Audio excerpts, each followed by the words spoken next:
Welcome to the Fantasy Football Hub YouTube channel. Today I'm joined by the big man Bakar to preview FPL Game Week 36. Now we are recording this midway through Game Week 35, double Game Week 35. The only game that hasn't been played yet is of course the Chelsea-Tottenham game. Massive game that's going to have ramifications for our rank, of course. But so far, Bakar, a pretty standard week. Nothing crazy's gone on, really. Yeah, nothing crazy has happened. Hello, Jack. Hello, and welcome to all the listeners and viewers. Nothing crazy has happened. It's been that sort of week where you sort of meandered along. There's not been much to gain or lose. I mean, especially for wildcarders, I was hoping for bigger gains, if I'm being honest. Bruno created 3 big chances. None of them was converted. Jackson, of course, missed the 1 big chance that was presented to him. His goal was narrowly ruled out for offside. I mean, it's all right. It's not the end of the world. I'll hopefully still end up with the green. I'm what, on 52 points, I think. Yeah, I'm on 52 points after the Haaland auto sub with 5 players to go for the Thursday night fixture. So I'm relatively in a decent position. I am hoping the big gains can come in the windows from 36 to 38, especially now that the team is sort of well set up. The Ederson injury was very, very annoying. I mean, to have your team so well set up and then to have it sort of thrown right in your face with this random injury. And I mean, he was pictured in a sling. And I mean, this has happened twice to me now that I've sort of gotten Ederson twice in 2 seasons, and he's trolled the hell out of me again and again. He's just been the ultimate troll. He's just the ultimate FPL troll. But I mean, these things are out of my control. It's all right.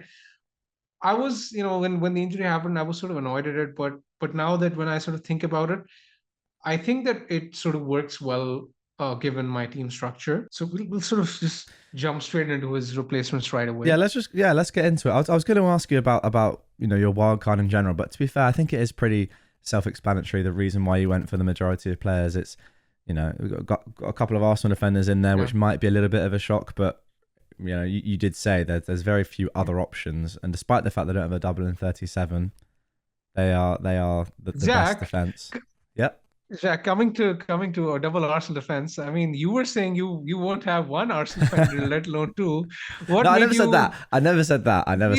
You said no, that. No. I was always having Gabriel. No, I wasn't sure about the double up. But just the lack of other options. And I mean, I don't know. It's just difficult. Even against Tottenham, right? I mean, Tottenham had some chances, but the goal came from a very sloppy error. Other than that, I mean, they could easily have kept a clean sheet in that game. I know Romero had a good few chances, but even in that game, I was looking at that thinking, are Tottenham actually going to score here? Thankfully, they did, because I didn't play any Arsenal defenders. But yeah, I feel like the rest of the team that you've got there sort of picked itself in a way. Pretty solid team that we're seeing a lot of wildcarders go for. I mean, people will say it's template. I mean, that's a very standard comment. Yeah. We get to see in every video, but honestly, it's all about maximizing your points every week. And I just thought that this team, like Jack has mentioned, was the one that came closest to maximizing my points across the 4-game week window.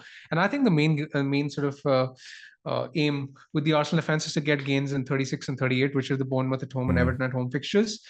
One thing that worked out well for the wildcard, at least in my case and in your case, Jack, as well, was the fact that we went with the double Arsenal defense and picked Gordon rather than going with double Newcastle defense and picking someone like a Maddison, which was very popular among wildcarders. And I mean, at the time, the swing wasn't that big. But it didn't look that it would be that big, but Gordon did really well. And now with Trippier likely out for a while, Gordon is going to be on set pieces. So that sort of justifies that selection. I was sort of close to picking Maddison over Bruno. I think that was the last decision my team. I even wrote in my team reveal article that, I was spending Friday night debating whether or not to go with Bruno or Maddison. I know Maddison's been horrendously out of form, etc., but it was just the extra fixture. But in the end, I went with Bruno because I sort of thought to myself that if there was any injury in defense or in midfield, I would rather have that third Spurs slot open. Yeah. To get, let's say Van der Ven or Richarlison. So this team now gives me the flexibility to jump on whichever player I want from now on in. And obviously Maddison still does have another game, but yeah, he didn't look great. I would say he just looked pretty deep. He was more of a sort of deep line playmaker than an FPL asset, I would suggest. And he has been in that sort of role recently. and then he's getting dragged off early in games as well, which is never a good sign, despite the fact that he does double this week. So we'll see how many points he gets. But yeah, Bruno to only come away with 4. I mean, the fact that he got in the bonus despite having 0 attacking returns just shows how unlucky he was to not come away with a return, to be honest. And yeah, apart from that, team looks really good. Haaland has come in for Foden. Let's talk about City players in general then. Let's start with Foden because it looks like it's just an illness there. Are you expecting him to be fine? I'm perfectly expecting him to be fine. He should be good.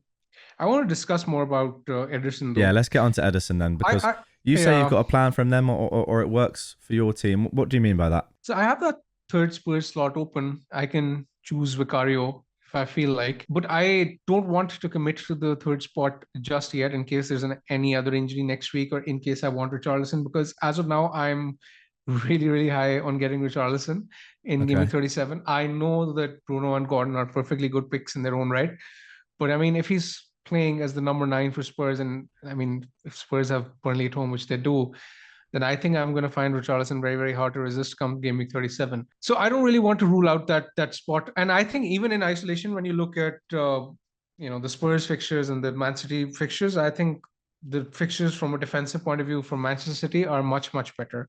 So I mean, they have Wolves at home this week. They have West Ham at home in game week 38. Then next week they have Fulham away and Spurs away, which is also fine. When you look at the fixtures from an odds perspective, they're comfortably the best team for clean sheets to keep at least one, the maximum number of clean sheets till the end of the season. So I would rather go with someone like Ortega, especially considering that he's cheapest chips. He's 3.7 million, which is like it's generally crazy for a City goalkeeper. And the good thing is that if I get someone like Richarlison next week, then I can easily jump to, let's say, Saka in game week 38, which is likely to be my plan because, I think that fixture against Everton in 38 is likely to be high scoring. I think Arsenal will have plenty of fun in that fixture. And I don't have Saka in my team, and I want to have a plan to have him back for that game. And this sort of plan works well, assuming no injuries, and it also keeps me flexible if there are any injuries. I guess it just depends really on how bad Ederson's injury looks to be. Because yeah, as you say, I mean, if Ederson is out for the season, then Ortega looks like he's also been really good since he's been in the team when Ederson's out before. I've been pretty impressed with him. Ederson was dropped before, to be fair, or given a rest with sort of a warning of you need to start improving, and Ortega came in and was really good. Yeah, is it a bit too, like, are we doing too much to look away from Ortega, who's just right there for us? Is it too easy to go for him, or is it just an obvious option? I mean, if he was the same price, I would have debated more. But if he is priced like 1.5 million cheaper and he allows so many upgrades elsewhere, I don't really see a reason to go against him when the fixtures are so good, when the odds are in his favor, and because of the upgrades that he allows. And it's not as if you want to have that third City slot for someone else. I mean, I still don't trust any of their defenders for back-to-back starts. If Ederson is out for the season, then Ortega is likely to be the best option. In the unlikely event that, let's say, if we hear that Ederson is likely to be back in, like, let's say, a week or so, then I might end up keeping him and save the transfer. But I think that possibility looks very, very remote as of now. Okay. What about someone like a Gvardiol who was in some wildcards and obviously had a great game last time out, is in really good goal scoring form at the moment? He could be a great option, couldn't he? If you wanted to, avoid a City keeper and instead go for a player with a little bit more upside. I know that it's the same with all City defenders, really. I mean, I would have thought personally that Ruben Diaz was the one to go for that was nailed, and then he misses out. So I mean, rotation is just very, very hard to predict. But Gvardiol? It's just that even though I expect him to start most games, I can't say it with any certainty that he will start every game. Yeah. And, honestly, I've sort of made my bed now. If I want to go with Guardiola, I have to, go with a different goalkeeper, then use a defensive transfer. I don't want to use too many transfers on defense at this stage of the season. I mean, if I'm forced to, then it's a separate matter altogether, but ideally that's not my preference. So yeah, I mean, if there was any guarantee that he's going to start 4 games, I might consider that possibility. But because it requires an extra transfer from my team, I think it's a bit of a no-brainer not to look at him and to just ignore him. Because with Ake back, there are plenty of options. Stones is back. Diaz was rested again randomly. Walker is back. I won't be too surprised to see him miss out a game or so before the end of the season. Yeah. No, I completely agree with that. Okay, let's talk about benching decisions now, because I feel like that is a big talking point for FPL managers this week. Let's start in defence. Gabriel and White obviously picked themselves. I think Porro away at Liverpool is a tough fixture. And then you have Burnley away, or Dallo Palace away. That I think is pretty close. What are you thinking about right there with that third defender slot? Yeah, it's close-ish, but I'm going to go with Dan Burn. Newcastle have the better clean sheet odds, and because Burnley are really, really poor from set pieces, they've conceded a lot of goals from set pieces this season. So, I mean, I'm not ruling out that bullet header from Dan Burn that I'm likely to get this week. I was sort of hoping that you won't come to this question because it's the toughest question of the game week. Truth be told, generally when that's why you're here, Bakar. Come on, people need you. I mean, and Jack, I generally try to do my best in picking, and trying not to sit on the fence. But this week with the attacking benching dilemma, I can sort of run you through the narratives of benching each one of the options. But truth be told, I'm at 6s and 7s, and it honestly depends on which side of the bed I wake up on Friday morning. It's a Friday deadline, so beware of that. But whichever side of the bed I wake up on and decide, because it's virtually a coin toss, and I think it's a 3-way coin toss personally. Me because too. I mean, I'll run you through my let's get on to it. Let's get on to the our attack is the same. 8 then. Yeah. I mean, it is the same, and I feel like it's we have to focus on this because I feel like a lot of people out there have at least 6, 7. A lot will have the same 8 because they were not the obvious ones, but I saw a lot of managers going for this 8. I said to you, I really wanted to get De Bruyne in the team, but for me to be able to do that, I had to sacrifice Gordon, and I just could not see that being worth it. However, according to the points predictions here, Gordon is predicted to get the fewest out of your front 8. So according to the data and the stats and the AI of Fantasy Football Hub, Gordon is the one you should be benching, but it is very close between a number of your attackers. So yeah, walk us through your decision making. Sure. So Haaland is going to be my captain. I don't think there'll be any question about the captaincy this week. You sure he starts? My captain. Yeah, I'm very confident that he does. Yeah, me too. Just playing devil's advocate. Yeah, and it's I mean, after a week of rest, I don't think with nothing to play for in the other competitions, I think City are likely to start Haaland. Yeah. Then there's Isak in his form. He's not going to get benched against Burnley. No. Then there's Palmer, home to West Ham. He's not going to get benched, especially looking at his performances. Foden is not going to get benched given the fixture. Personally, for me, Jackson is not going to get benched either. I think a lot of people might look at my team and they might think that, benching Jackson is probably the right call. I'm not even remotely considering it. I just like the fact that he's getting chances. And West Ham have nothing to play for, and they're practically on the beach. They have a very weak defense. Chelsea at home are scoring plenty of goals. Irrespective of what happens on Thursday, I mean, as long as he doesn't get injured or anything just weird happens, I think I'm set on playing Jackson. I won't be benching him. I think the Thursday game is really good to have just to just monitor him and just see how he's looking and see how Chelsea are looking, because we've been playing really well recently. I know that the results haven't been great, but against City we were excellent. If Jackson had taken a few chances, we would have won that game. Villa second half, remember, a team that's had a great season, looking very likely to get Champions League. We absolutely dominated them. So we are kind of turning a corner in terms of performances, and it just needs Jackson to stick away a chance before he could go on some sort of run. That being said, I can see the comments already. How are you benching Jackson? Yeah. He can't finish. Gordon has been in great form. Bruno, he's not getting loads of points, but he just had a double-digit return, a decent fixture again. What do you think there? Yeah, so for me, realistically, it's between Gordon, Fernandez, and Son. Now I have to bench one of them. Yeah. Right. Okay, so anyone can come up with any narrative to support their argument. I'll run you through what I feel. Right. So with Gordon, the narrative to bench him can be that Newcastle's XG per 90 away from home isn't as good as it is at home. It's almost half, actually.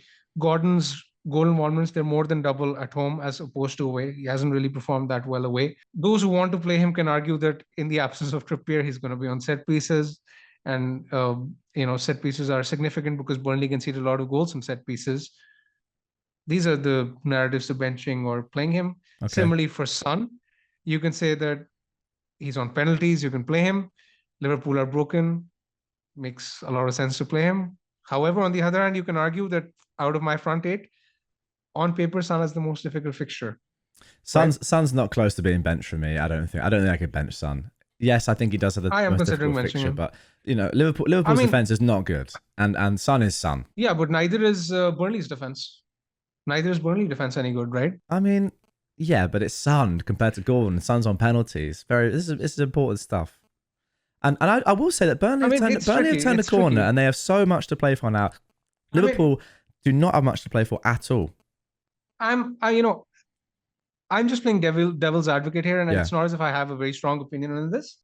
I think on paper, I would still think Son has the difficult fixture. When you look at the projected goals for all the teams, I still think that Newcastle will be projected to score more goals than Spurs. Sure. I expect United and Spurs to be relatively similar. Maybe United have slightly more projected goals. I'm not entirely sure about that. Coming to Fernandes, you can argue that, Crystal Palace are really good side in good form, especially at home.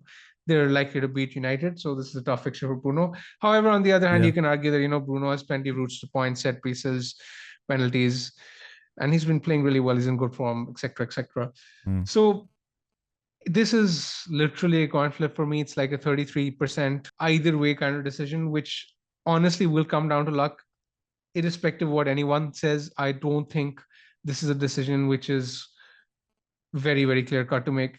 It is a really tough decision, and it's a coin flip. And if I get it right, I will end up getting lucky. Yeah, I think that's a sensible sort of conclusion there, because all these players are very close, and we know how hard it is to predict individual games.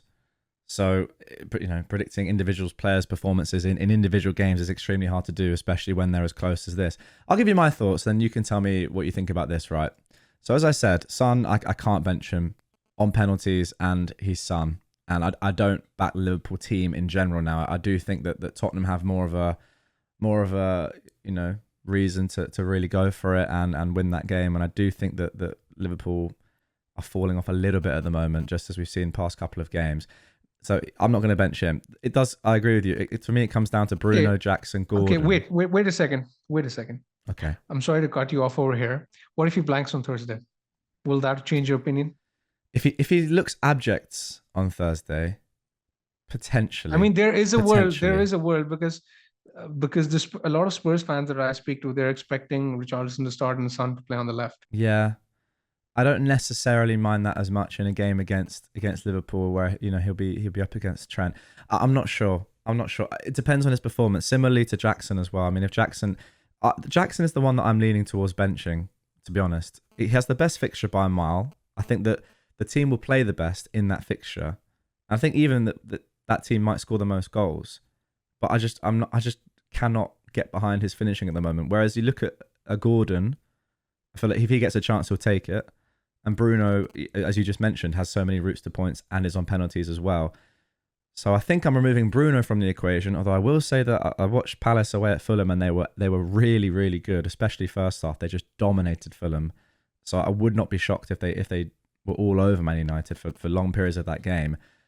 But yeah, I cannot kind of get over the profligacy of Jackson at the moment. Unless he does well against Spurs, I'm going to struggle to play him. That is what I'm currently thinking. Who is it? Okay, and let's say if he does well against West Ham, who is your, let's say, second in the pecking order? If he does well against Spurs? Against Spurs. Okay. Who's second in the pecking order for being benched in your team? I'd probably say Gordon. Probably say Gordon. So it would be Jackson, Gordon, Bruno, Son, I think, in that order of who to bench. Yeah, I'm not considering Jackson personally. I think it's between the other three for me, in no particular order at this point in time. But again, a lot depends on how Thursday goes and how I sort of feel. So it's a very tricky decision. It's a tough decision. It is a very tough decision. But again, you want a stronger front 8 on the bench boost. So we've sort of got to deal with the consequences of having a very strong attack. It's fine. I mean, I don't think it'll make a huge difference either way. Well, I don't know, mate. Given how this season's going, it probably will be a 100-point swing in one way or another. But yeah, I mean, in theory, it will be 100-point swing. Mate, I'll bench Jackson, who'll score 75 goals. It just will happen, Yeah. But yeah, hopefully it won't be too swingy. And you never know. One of our front eight might not play anyway. Let's talk about transfers for this week for your team. Do you have any plans to make any transfers, even with Ederson being out? What are you doing there? Are you gonna force something or just wait and see? I mean, if he's out for a while, Ederson to Ortega is going to happen. Okay. If he's out for, let's say, 2 weeks, he's going to leave my team, and I don't think he'll be back anytime soon with the injury that he has. Just looking at the recommended transfers on Fantasy Football Hub, the recommendation is actually Ederson to Vicario for your team. I think because Ortega's minutes right now are not exactly sure on, just because we don't know the extent of the Ederson injury. So Vicario is the safe one for that 37 double, and then it does allow you another City slot as well if you wanted to for 37. And Gvardiol, I think they're pretty high on in terms of potential points. Yeah, I mean, another thing that I don't think the AI is sort of factoring in right now, given the information that we have available, is Richarlison's minutes, right? Yeah. So I expect them to be very, very high, and I expect them to be an option in Game Week 37. I mentioned Game Week 37. It's not just Game Week 37. Why I am really eyeing him is because of the fixture that Spurs have in 38. It's away to Sheffield United. Now, that's a week where Newcastle are playing Brentford away. United are playing Brighton away, not the easiest of fixtures. Mm-hmm. And Spurs are playing Sheffield United away. And last day of the season to a relegated team with zero motivation to defend. That's like a 6-3 game, isn't it? Yeah, it's going to be a high-scoring game, and I want to have a piece of the Spurs attack in that fixture. If Richarlison is playing, I want him in that fixture. And I think even though there's nothing wrong with Gordon, there's nothing wrong with Bruno in 37. If given the opportunity, I might as well take it in 37 to have Richarlison as the number 9 against Burnley as well. So that's what I'm leaning towards right now. And that would then further allow me to get Saka as well in 38 for whichever Bruno or Gordon I end up keeping in 37. So these are the sort of transfer paths that I have in mind. And I think if nothing goes wrong, which it always inevitably does, then I believe that at least, I can, I can only make decisions on the basis of rationale and on my thought process. As long as I'm content with my decision making, I'm hoping that I can make some gains till the end of the season. That's one of the things that I've sort of done this season, is that irrespective of the outcomes, as long as I'm making good decisions, I try and feel content with them. Yeah, absolutely. Guys, if you're not as sure as Bakar with what you're doing with your team this week, then I would strongly recommend you to click the link down below in the description and the pinned comment. Sign up to Fantasy Football Hub. It's still worth doing even now, because this is where the massive point swings do happen. I mean, they have been happening quite a lot in the season already, but yeah, over 36, 37 especially, and into 38. There are going to be a lot of points and a lot of swings. And yeah, if you want your own personal AI recommended transfers, like you can see on screen, sign up down below. Let's round things off, Bakar, with some differentials or some potential punts as we get into that sort of time of the season where people are looking to chase, and people might be 50, 60 points behind in many leagues that they really want to win. Just you wanted to speak about how to potentially win those mini leagues and the sort of players you should be looking to target, perhaps. Yes, I mean, even though we sort of are at that point where, a lot of people have similar teams due to the doubles, and there doesn't appear to be enough scope to differentiate with your rivals, I still think there is. For example, when you look at the captaincy in Game Week 37 or in Game Week 38, it's not exactly as clear-cut as you want it to be, especially in 37. In 37, I mean, Haaland has Fulham away, Spurs away. In the same week, you can possibly go with someone like a Son who has Burnley at home and City at home. Similarly, in Game Week 38, you can choose to go with someone like a Saka. I mean, Salah, I don't really know whether he'll be an option in 38 or not, given with how things are going at the moment. But I mean, at least Saka could be a nice differential. So there is still plenty of scope in the captaincy. I don't think you should differentiate this week because Haaland is really, really clear-cut. And this is not the week to differentiate. But there is still some scope. And especially for wildcarders, the likes of Jackson, the likes of Fernandes, even Anthony Gordon to a certain extent, Ortega to a certain extent, all these guys will be differentials, right? Not a lot of people will have them. So as long as you keep patient, keep making informed decisions, calculated risks week on week, I am sure you will end up with a good rank in Game Week 38, or at least you'll come close to gaining ground over your rivals. Yeah, absolutely. I think that's very good advice there.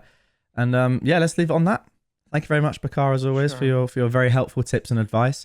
Thank you guys for watching. Thank you. Good luck with the rest of this game week, and of course with with Gameweek 36, and we'll catch you all on the next one.